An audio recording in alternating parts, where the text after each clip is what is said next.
I want to now move to Jesus Christ, why I believe he brings this all together for us. And obviously we'll only hint at it. We can't give you overwhelming content on this. First one, he is the only one I know of all claimants to divine and prophetic status who explains the human condition that corresponds with reality. He's the only one I know who explains the human condition that corresponds with reality. Jesus describes your heart and my heart more accurately than any exponent who claims to be divine or prophetic. His description of your life and my life as a vertical transgression and falling short, sin, is the most real point of understanding. Have you ever noticed that in the Garden of Eden, there was only one prohibition? Wouldn't it be nice if we had a legal system that had only one prohibition? One of these days we might. We might have the shortest IRS form we've ever envisioned. What did you make? Send it in. Just be no other sub-points needed. I'm sorry to digress. But here it is. There's only one prohibition. You can do whatever you want, but do not eat of the knowledge of the tree of good and evil. Do you know why that was so? Very profound. Because in the day that you do that, you shall become as God, knowing good and evil. It should really be said, in the day you do that, you will play God, defining good and evil. That's what it means. The one prohibition was don't play God. Because in the day you do it, you will die. You will kill the very purpose for which you were created, to have communion with God, not to become God. Now when you get on the plane, they'll say something like this: smoke devices, smoke detectors are in the washrooms here or restrooms or whatever it is. Do not touch, tamper, disable, disconnect or destroy. And you say, what? Do not touch, tamper, disable, disconnect or destroy. Why 5? Because it is possible that you could tamper with it without destroying it, but somehow disable it. And so they put all of these things in so you don't think of doing any one of those things. What happened when one law was broken? We have to have thousands upon thousands of laws, each of which dies the death of 1,000 qualifications. I had a man who talked to me as to why he didn't believe in God. I featured him in my book. He came and sat down from me and he said he used to believe, he doesn't anymore. Married the girl he loved, went to a university and attended it, and was very happy there, but began to have his doubts and lost his belief in God. But then he told me he was a member of a political party. That political party actually has only one injunction, and that is this: that you do not initiate fraud or violence. Nothing else. They don't want any other laws, just that one. You do not initiate fraud or violence. So he said he didn't want a complex life. Life is incoherent as he saw it, disavowed God, wanted to become part of this political party, pursuing it. I said, I find this fascinating, absolutely fascinating. I said, so that's the only law you want? He said, yes. I said, when you married the girl you're married to now, your wife, did she know you in your heart had disavowed your faith? He was shocked. Sitting in my office, he said to me, no. I said, don't you find it fascinating to yourself that you had only one law and you couldn't live by it? You initiated fraud. I said, the one you're married to did not know what was going on in your heart about the very thing that is most important to her.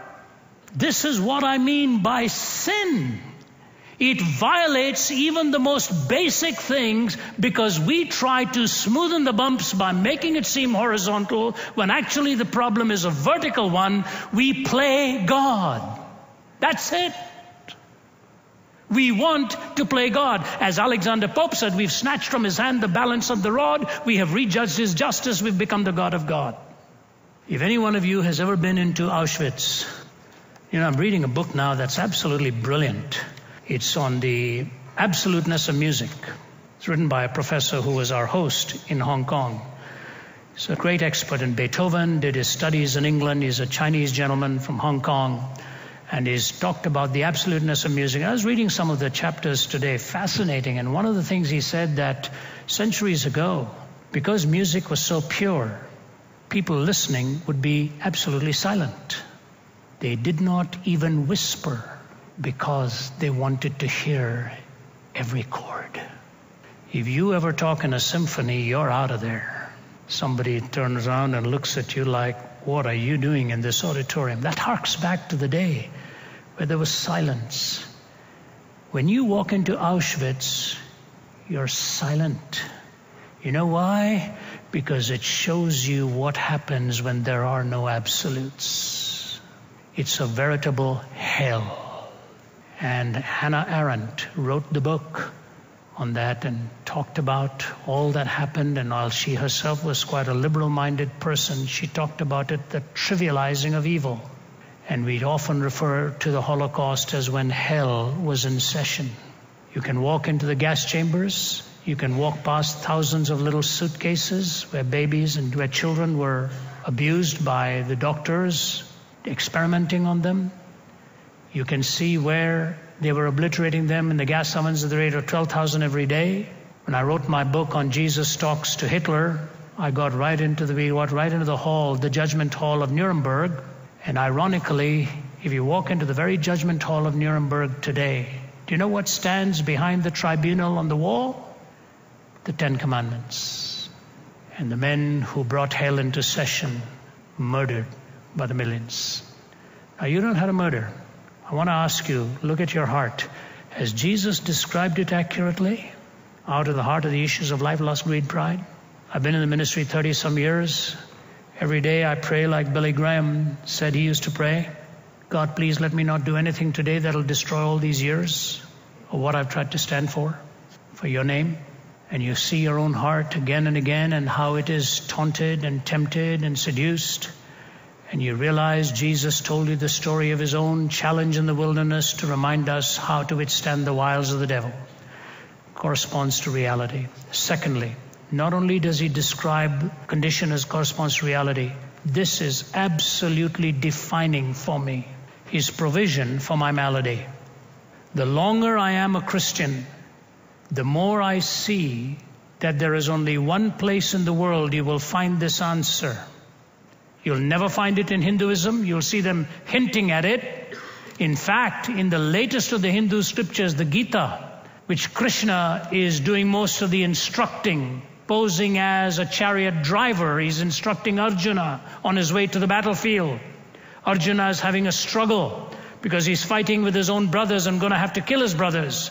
And Krishna is giving him some metaphysical answers why it's okay, that life is a leela, it's a drama. And one day when the curtain is pulled down, we'll all be friends behind the screen. But right now the play has to go on. But even in the Gita, the most fascinating thing is Krishna uses the word Prajapati.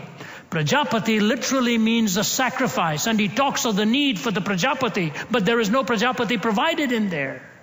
There is a sense of atonement presented in all of the religions as a need for it. It is only in the Christian faith